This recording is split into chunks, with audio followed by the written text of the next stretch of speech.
सुयशला गणिताच्या पहिल्या चाचणीत मिळालेल्या गुणांपेक्षा दुसऱ्या चाचणीत 10 गुण अधिक मिळाले. दुसऱ्या चाचणीतील गुणांची 5 पट ही पहिल्या चाचणीतील गुणांच्या वर्गाइतकी आहे, तर त्याचे पहिल्या चाचणीतील गुण किती? बघा, आपल्याला प्रश्न काय विचारलाय. सुयशला गणिताच्या पहिल्या चाचणीत मिळालेल्या गुणांपेक्षा दुसऱ्या चाचणीत 10 गुण अधिक मिळाले. प्रश्न व्यवस्थित समजून घ्यायचा. पहिल्या चाचणीत किती गुण मिळालेत हे आपल्याला माहितीच नाहीये, पण दुसऱ्या चाचणीत पहिल्या चाचणीतील गुणांपेक्षा 10 गुण अधिक मिळालेत. मग दुसऱ्या चाचणीतील गुणांची 5 पट ही पहिल्या चाचणीतील गुणांच्या वर्गाइतकी आहे. दुसऱ्या चाचणीतील गुणांची 5 पट ही पहिल्या चाचणीतील गुणांच्या वर्गाइतकी आहे, तर त्याचे पहिल्या चाचणीतील गुण किती? बघा, पहिल्या चाचणीतील गुण क्लिअर विचारलेच नाही, माहितीच नाही आहेत आपल्याला, आणि दुसऱ्या चाचणीतले पण आपल्याला माहीत नाही. फक्त 10 गुण अधिक मिळालेत आणि त्या गुणांची 5 पट ही पहिल्या चाचणीतील गुणांच्या वर्गाइतकी आहे असं आपल्याला सांगितले. तर त्याला पहिल्या चाचणीत किती गुण मिळाले हे आपण काढूयात. आता बघा, समजा सुयशला पहिल्या चाचणीतील गुण x आहेत. पहिल्या चाचणीत आपल्याला माहितीच नाही आहेत किती गुण मिळाले, मग आपण काय मानले? x मानले. मग दुसऱ्या चाचणीतील गुण किती आहेत? तर पहिल्या चाचणीपेक्षा 10 जास्त, म्हणजे x अधिक 10. मग आपल्याला उदाहरणात काय अट घातली बघा, तर दुसऱ्या चाचणीतील गुणांची 5 पट ही पहिल्या चाचणीतील गुणांच्या वर्गाइतकी आहे. मग बघा,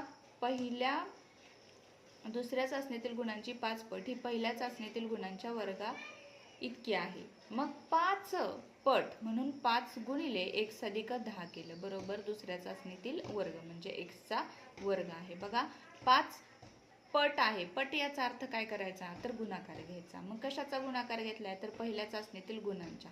मग 5 गुणिले x अधिक 10 बरोबर किती घेतला आपण? x चा वर्ग घेतला. 5 गुणिले x अधिक 10 बरोबर x चा वर्ग. आता ह्या 5ने आपण ह्या कंसाला गुणून घ्यायचं.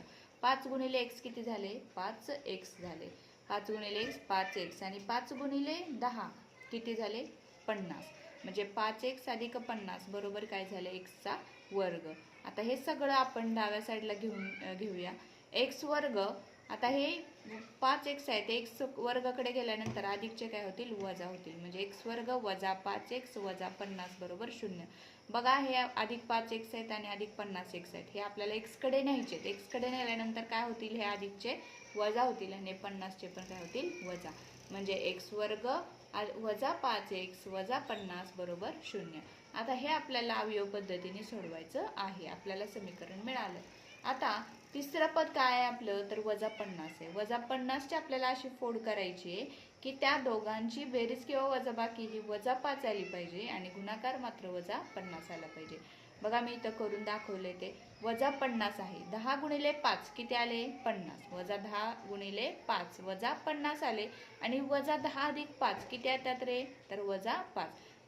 10 मधून 5 घालवले, 5 राहिले, मोठी संख्या 10 म्हणून 10चं चिन्ह, मग आले वजा 5 आले. मग आपल्याला बघा इथं x वर्ग वजा 10x अधिक 5x वजा 50 बरोबर 0 अशा आपल्याला फोड केल्यानंतर समीकरण मिळालं. मग या 2चे गट करून घेऊया. x वर्ग वजा 10x आहे. मग इथं x कॉमन काढला आपण, आणि इथं काय कंसात शिल्लक राहतंय? ह्या इथला x इथं आल्यानंतर 2 मधला 1x इथं शिल्लक राहतो आणि हे वजा 10 आहे तसे शिल्लक राहतात. म्हणजे x बाहेर निघतो आणि x वजा 10 आतमध्ये राहतात कंसात. मग इथं 5 बाहेर निघतात. 5 कसे बाहेर निघतात? तर 5ने 50ला भाग जातो, त्यामुळे 5 बाहेर निघतात. मग हा x इथं तसाच राहतो आणि 5 10 50 अधिक वजा वजा म्हणून x वजा 10 राहिलं. म्हणजे आपला 2 कंस समान आले, x वजा 10चे आणि x वजा 10चे. त्याच्यापैकी आपण एक कंस घेऊया, x वजा 10, आणि दुसरा आहे x अधिक 5. x अधिक 5 बरोबर 0. आता बघा, x वजा 10 बरोबर 0 आणि x अधिक 5 बरोबर 0. x वजा 10 बरोबर चिन्हाच्या पलीकडे नेलं तर काय होतील रे? अधिक 10 होतील. आणि x अधिक 5 बरोबर चिन्हाच्या पलीकडे नेलं तर काय होतील? वजा 5 होतील. मग आता गुण ऋण असतात का? गुण आपले ऋण नसतात, गुण मायनसमध्ये नसतात, म्हणून आपण x बरोबर किती घेणार आहे? 10. म्हणजे सुयशच्या पहिल्या चाचणीतील गुण किती आहेत बघा? 10 आहेत. किती सोपं आहे बघा. समजून घेतलं तर खूप सोपं असतं, पण मुलांना काय होतं, लेखी उदाहरणे खूप अवघड वाटतात, पण अवघड नसतात. समजून घ्यायचं, मग खूप इझी जातं. परत आपण एकदा रिव्हिजन करूया. बघा, सुयशला पहिल्या चाचणीत किती गुण मिळाले? माहीतच नाही आपल्याला, म्हणून आपण काय मानले रे? x मानले. दुसऱ्या चाचणीत किती गुण मिळाले? x अधिक 10. म्हणजे दुसऱ्या चाचणीत त्याला पहिल्या चाचणीपेक्षा 10 जास्त मिळालेत, म्हणून x अधिक 10 घेतले. आता दिलेल्या अटीनुसार दुसऱ्या चाचणीतील गुणांची 5 पट ही पहिल्या चाचणीतील गुणांच्या वर्गा इतकी आहे. 5 पट आहे म्हणून आपण इथं काय केलं रे, पुढं 5 आणि x अधिक 10 केलं, बरोबर x चा वर्ग केलं. मग 5x 5 ने एका अंशाला गुणलं, मग अशा आपण 5 गुणिले x 5x आणि 5 गुणिले 10 5 10 50, बरोबर काय आलं, x वर्ग आलं. मग 5x वजा 50 सॉरी